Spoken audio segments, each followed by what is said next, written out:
Defence academy, I am BL Yadav.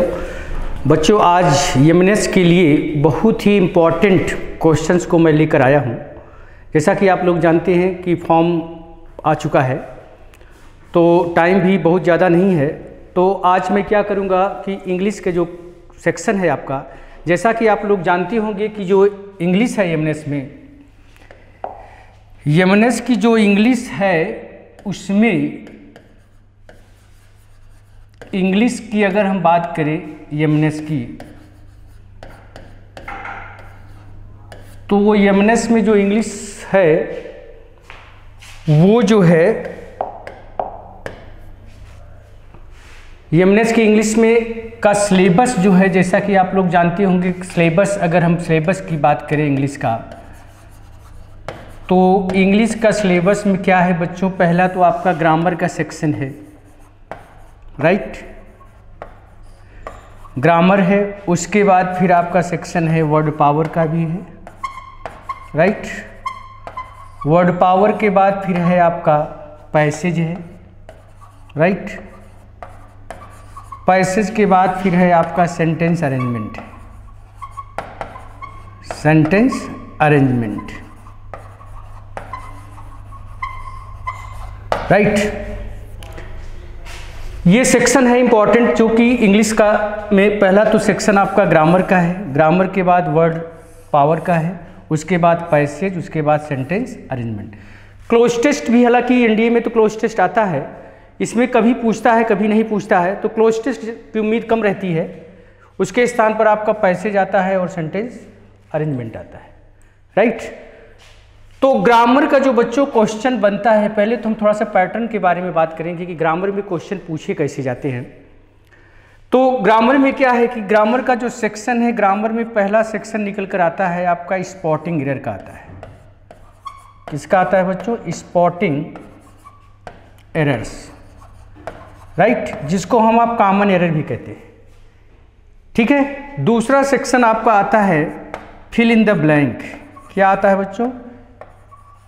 Fill in the blanks का आता है, ये दूसरा सेक्शन है, ठीक है।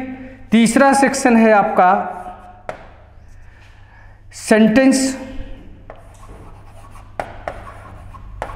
सेंटेंस इंप्रूवमेंट का है,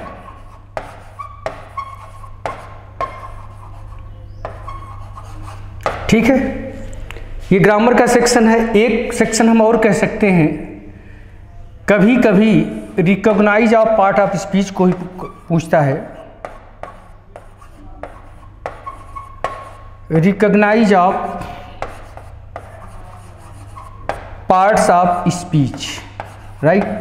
मतलब एक वर्ड दे देगा, उसके बाद पूछेगा कि ये नाउन है कि एडजेक्टिव है कि एडवर्ब है, ठीक है, या कंजंक्शन है, इस तरह से क्वेश्चन रखता है। वो recognise of parts of speech यानी पार्ट्स ऑफ स्पीच पहचानने के लिए एक क्वेश्चन रखता है, राइट। तो spotting error, fill in the blank, sentence improvement और recognise of parts of speech, ये टोटल जो सेक्शन है बच्चों, ये सेक्शन आपका टोटल ग्रामर का ही है, राइट। यहां से ग्रामर से इस तरह के क्वेश्चन बनते हैं।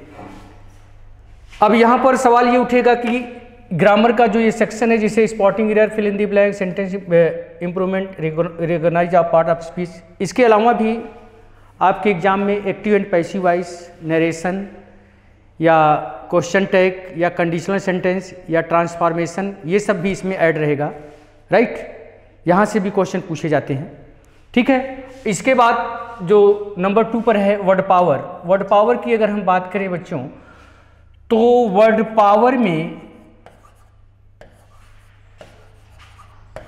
वर्ड पावर का जो सेक्शन है बच्चों, वो है आपका क्या? एंटोनिम्स का है, एंटोनिम्स है, उसके बाद synonyms,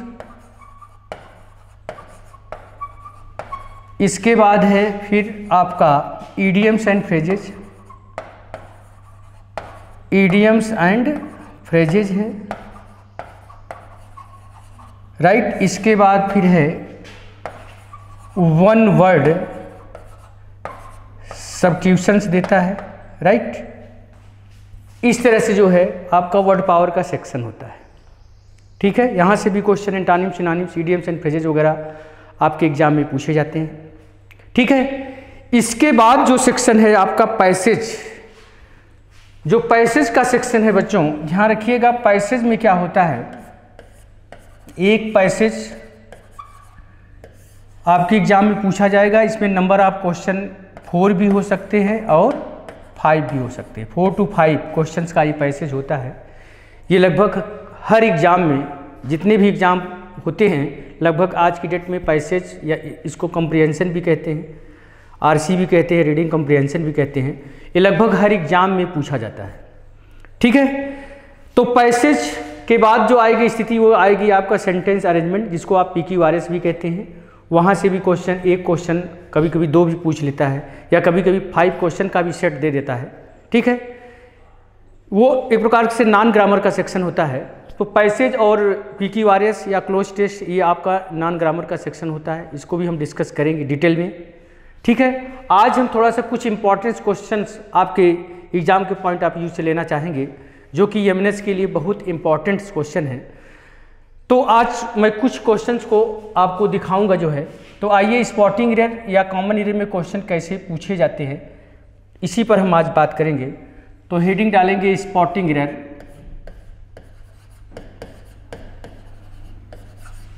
spotting errors, right, important questions.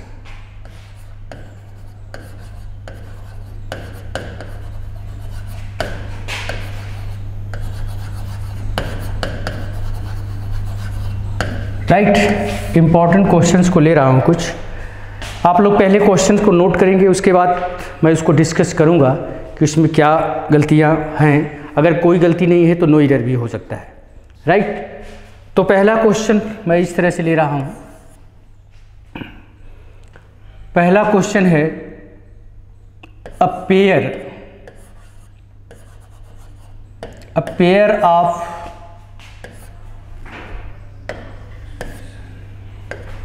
Pair of shoes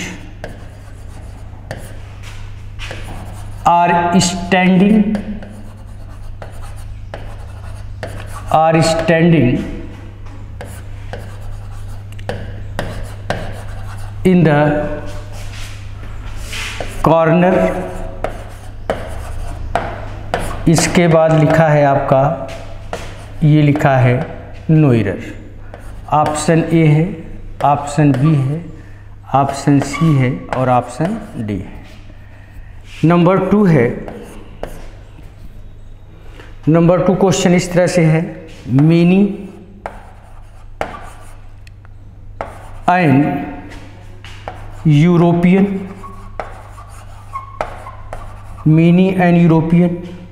country is passing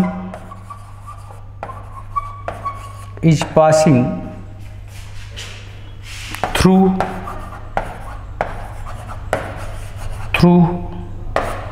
a bad phase। इसके बाद लिखा है फिर क्या, नो एरर।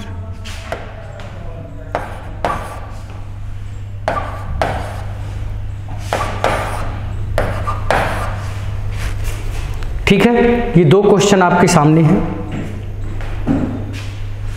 इसको देखें आप लोग, कहाँ पे गलती हो सकती है। या इसके बाद एक क्वेश्चन मैं और नोट कर रहा हूँ, क्वेश्चन नंबर 3। क्वेश्चन नंबर 3 है इस तरह से, the trousers that he is wearing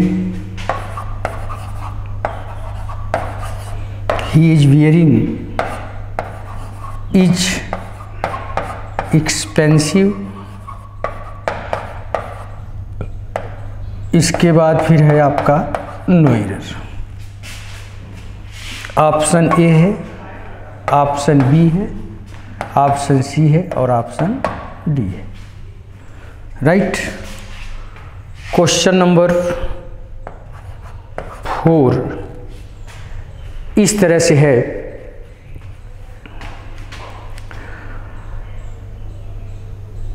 Ravi has 10 horses,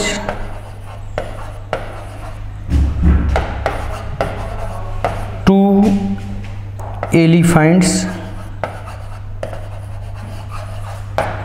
2 elephants and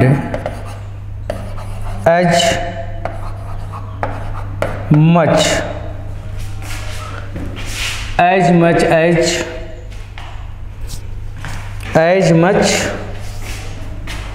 as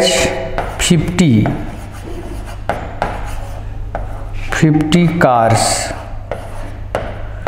इसके बाद लिखा है क्या? No error. Option A, B, C and D, right. ये बच्चों स्पॉटिंग एरर में इस तरह से क्वेश्चन आपके एग्जाम में पूछे जाते हैं, ठीक है। तो आइए देखते हैं इन क्वेश्चनों में कहाँ पर इसका सेक्शन स्पॉटिंग एरर का कहाँ पर गलती है। अगर गलती नहीं है तो क्या है, फिर नो एरर होगा, राइट। कैसे, आइए देखते हैं। पहला क्वेश्चन क्या कह रहा है बच्चों? A pair of shoes are standing, a pair of shoes are standing in the corner, right. तो यहाँ पर अ पेयर ऑफ शूज जो लिखा है बच्चों, ध्यान रखिएगा, जो शूज होता है वो ये प्लूरल यूज होता है। ध्यान रखिएगा, शूज किस में होता है? प्लूरल यूज होता है। लेकिन बच्चों अगर इसके पहले अ पेयर ऑफ का प्रयोग कर दिया जाता है, राइट, इसका कंसेप्ट क्या होता है, जो इसको थोड़ा सा हम डिटेल में ले जाएंगे आप लोगों को। जैसे noun always use in plural, क्या होता है? Noun always use in plural. कुछ नाउन ऐसे होते हैं जिनके 2 भाग होते हैं। क्या होते हैं? 2 भाग होते हैं, राइट। 2 भाग में कैसे? जैसे अगर यहाँ पर नंबर 1 हम ले गारमेंट्स लें, जो आपका गारमेंट्स होता है बच्चों, गारमेंट्स में होता है आपका जैसे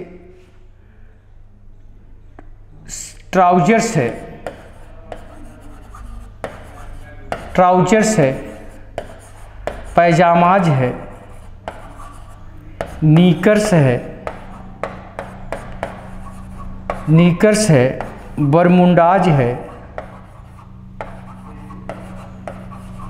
जीन्स है। इसमें हम शूज को भी रख सकते हैं, ठीक है। ये ट्राउजर्स के 2 भाग होते हैं, पैजामा के 2 पार्ट्स होते हैं, निकर्स के 2 पार्ट्स होते हैं, बरमुंडाज के होते हैं, जीन्स के 2 पार्ट्स होते हैं, शूज भी 2 होता है, राइट। इसी तरह आपका दूसरा सेक्शन है टूल्स का। टूल्स में जैसे आपका सीजर्स है, सीजर्स है, टोंग्स है, सीयर्स है, प्लायर्स है, प्लायर्स है। इसके बाद फिर अब आपका है बाइनोकुलर्स है,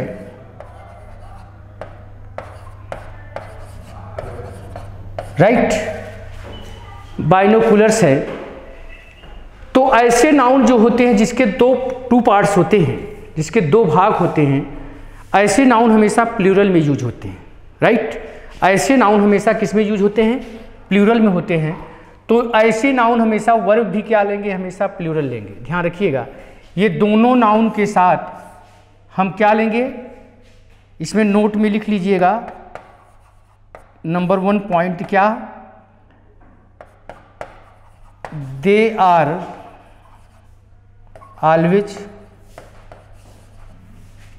always used in plural form, plural form. So they take so they take क्या, प्लूरल वर्ब। इसलिए बच्चों क्या लेते हैं, ये हमेशा प्लूरल वर्ब लेते हैं, राइट। क्या लेते हैं, प्लूरल वर्ब लेते हैं। बट नंबर 2, बट व्हेन, लेकिन जब, a pair of is used before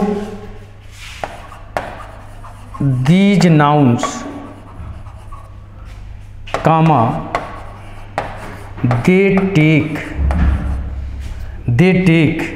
क्या, सिंगुलर वर्ब।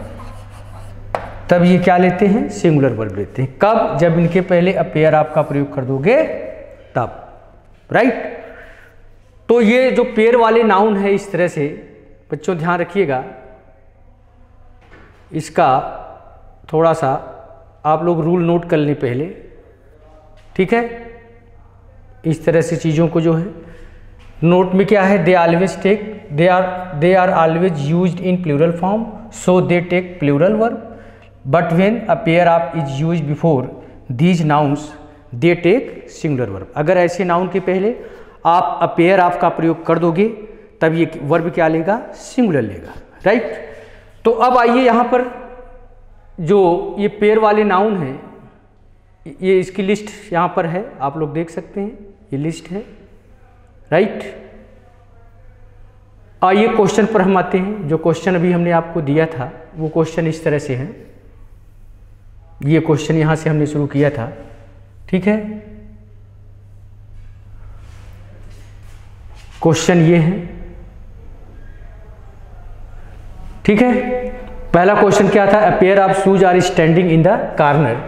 तो पेयर ऑफ लग चुका है बच्चों, अब ये पेयर ऑफ इसके साथ लगा हुआ है, तो ये वर्ब क्या लेगा, सिंगुलर लेगा, यानी बी ऑप्शन हमारा गलत है। यहाँ पर क्या होगा, इज का प्रयोग होगा, राइट। किसका प्रयोग होगा, इज का प्रयोग होगा, ठीक है। इसी तरह क्वेश्चन नंबर 3 है आपका, थोड़ा सा इसको भी देख लीजिए पहले। क्वेश्चन नंबर 3 को क्या कह रहा है, the trousers that he is wearing is expensive, is expensive. इसके बाद बच्चों यहाँ पर नो एरर भी लिखा है, ध्यान रखिएगा, ये डी ऑप्शन है। अच्छा, नो एरर यहाँ पर लिखा था, चलिए ये यहाँ पर मैंने कर दिया है, ठीक है।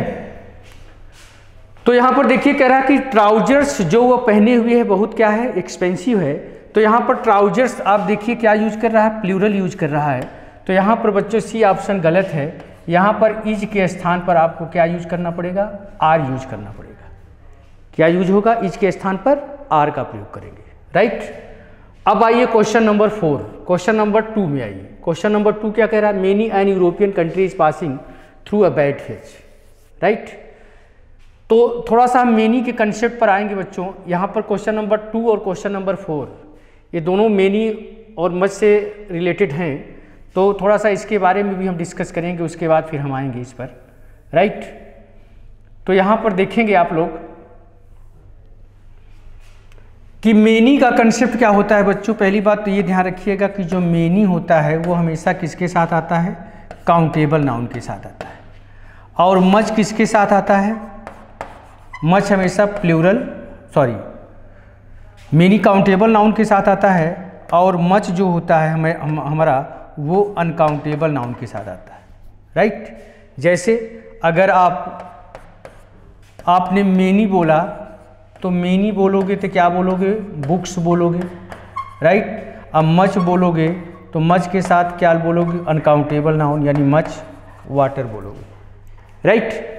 क्योंकि मेनी काउंटेबल नाउन को लेता है और मच क्या लेता है, अनकाउंटेबल नाउन, राइट। एक कंसेप्ट तो इसका ये है, ठीक है, क्योंकि मेनी के साथ काउंटेबल नाउन होना चाहिए और मच के साथ अनकाउंटेबल नाउन, क्योंकि मेनी क्या करता है, नंबर को दिखाता है, व्हाइल मच डिनोट्स क्वांटिटी, जबकि मच क्या करता है, क्वांटिटी को डिनोट करता है, राइट। अब यहाँ पर दूसरा कंसेप्ट क्या है जो कि बहुत इंपॉर्टेंट है, ये भी दूसरा कंसेप्ट ये है कि जो मेनी होता है या अ गुड मेनी होता है, अ गुड मेनी या अ ग्रेट मेनी होता है, ग्रेट मेनी, राइट। मेनी हो या गुड मेनी हो या ग्रेट मेनी हो, ये क्या करता है, नाउन भी प्लूरल लेता है और वर्ब भी क्या लेता है, प्लूरल लेता है। नाउन भी प्लूरल और वर्ब भी प्लूरल। लेकिन अगर मेनी के बाद आप ए या आइन का प्रयोग कर दोगे तो ये आपका नाउन भी क्या लेगा। अब मेनी के बाद अगर ए या आइन का प्रयोग करोगे तो नाउन भी सिंगुलर लेता है और वर्ब भी क्या लेता है, सिंगुलर ले लेगा। ठीक है, जैसे अगर हम एग्जाम्पल दें, हमने एग्जाम्पल लिखा इस तरह से कि many students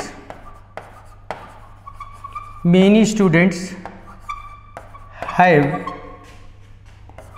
asked this question, right. Many student have asked this question, right. तो मेनी के बाद हमारा नाउन भी प्लूरल है और वर्ब भी प्लूरल है। लेकिन अगर इसी एग्जाम्पल को हम ऐसे लिख दें, क्या अगर हमने लिख दिया कि मेनी अ, तो अब स्टूडेंट हो जाएगा ये, मेनी अ स्टूडेंट, फिर ये हैज हो जाएगा, हैज आस्क्ड क्या, दिस क्वेश्चन, राइट।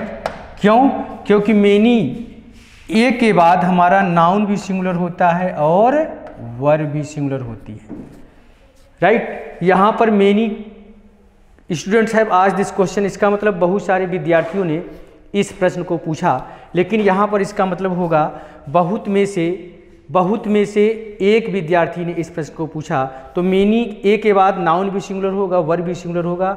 लेकिन अगर मेनी होगा या गुड मेनी होगा या ग्रेट मेनी होगा तो नाउन भी प्लूरल और वर्ब भी प्लूरल। ठीक है, एक एग्जाम्पल और देखिए, जैसे अगर हमने बोला कि मेनी एन इंक पॉट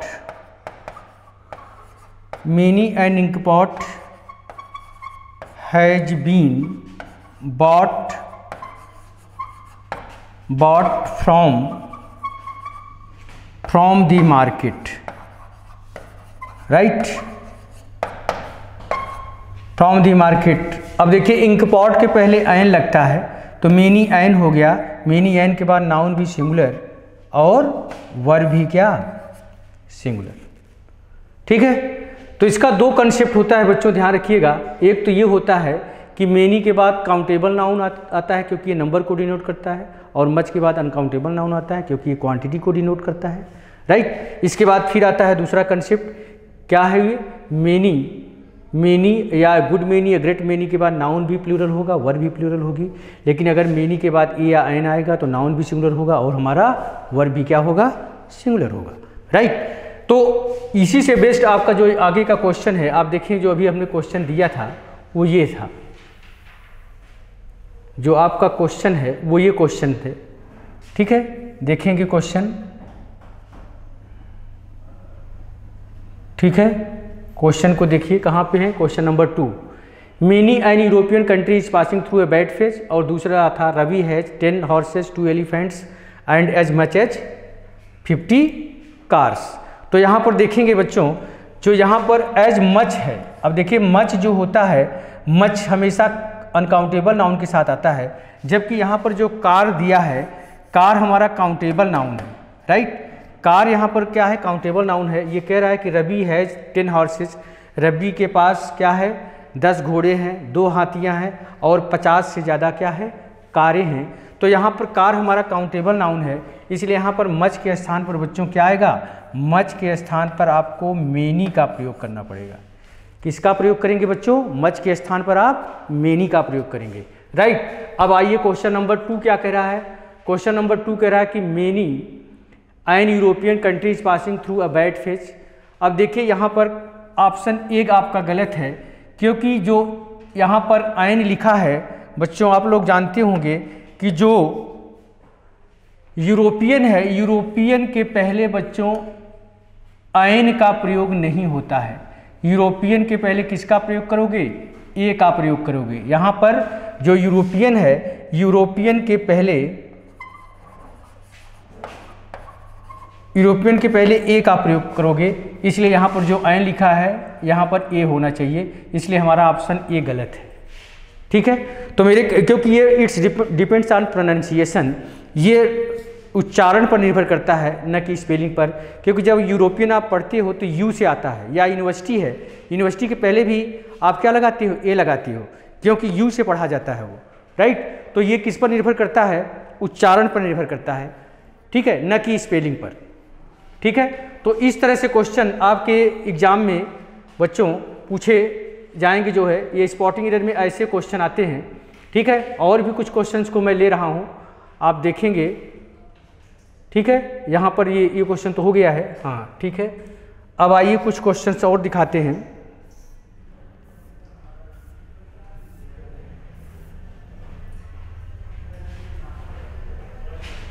ठीक है, तो स्पॉटिंग एरर, इसी तरह कुछ क्वेश्चन हम ले रहे हैं, फिल इन द ब्लैंक के भी ले रहे हैं। फिल इन द ब्लैंक में कैसे क्वेश्चन आते हैं, थोड़ा सा इसको भी देखिए आप लोग।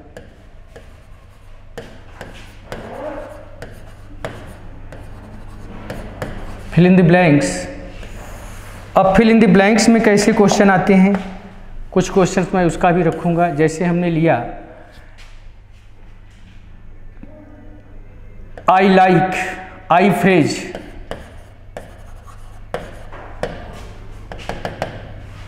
Honesty of this boy. ठीक है, ए में दिया है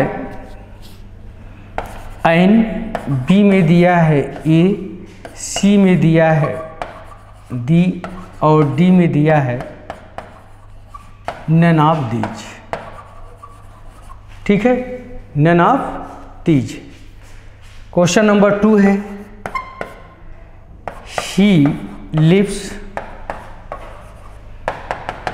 दी fifth floor,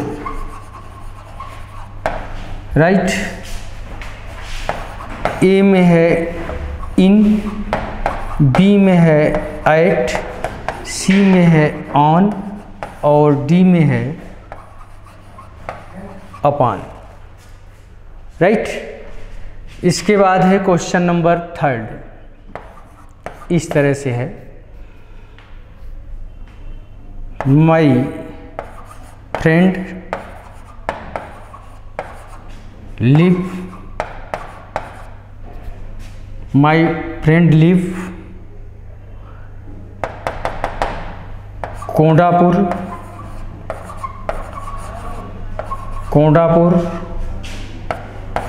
a small village, उसके बाद दिया है आंध्र प्रदेश, आंध्र प्रदेश।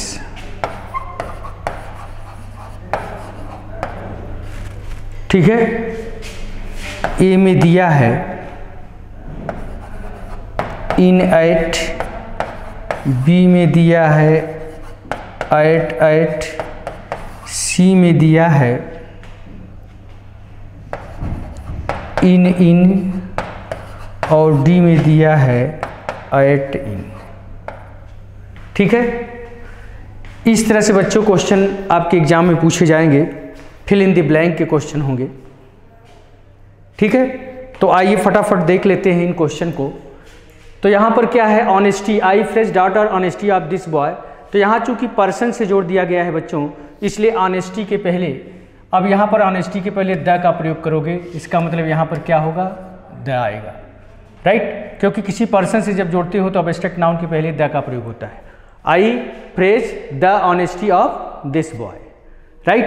क्वेश्चन नंबर 2 क्या है, कह रहा है he lives dot the 5th floor. तो यहाँ पर 5th फ्लोर कह रहा है कि वह 5वें मंजिला पर रहता है। अगर हम ये बोलते कि वह दिल्ली में रहता है, तब हम बोलते कि ही लिव्स इन दिल्ली, लेकिन यहाँ पर हम क्या बोल रहे हैं कि वह 5वें मंजिला पर रहता है।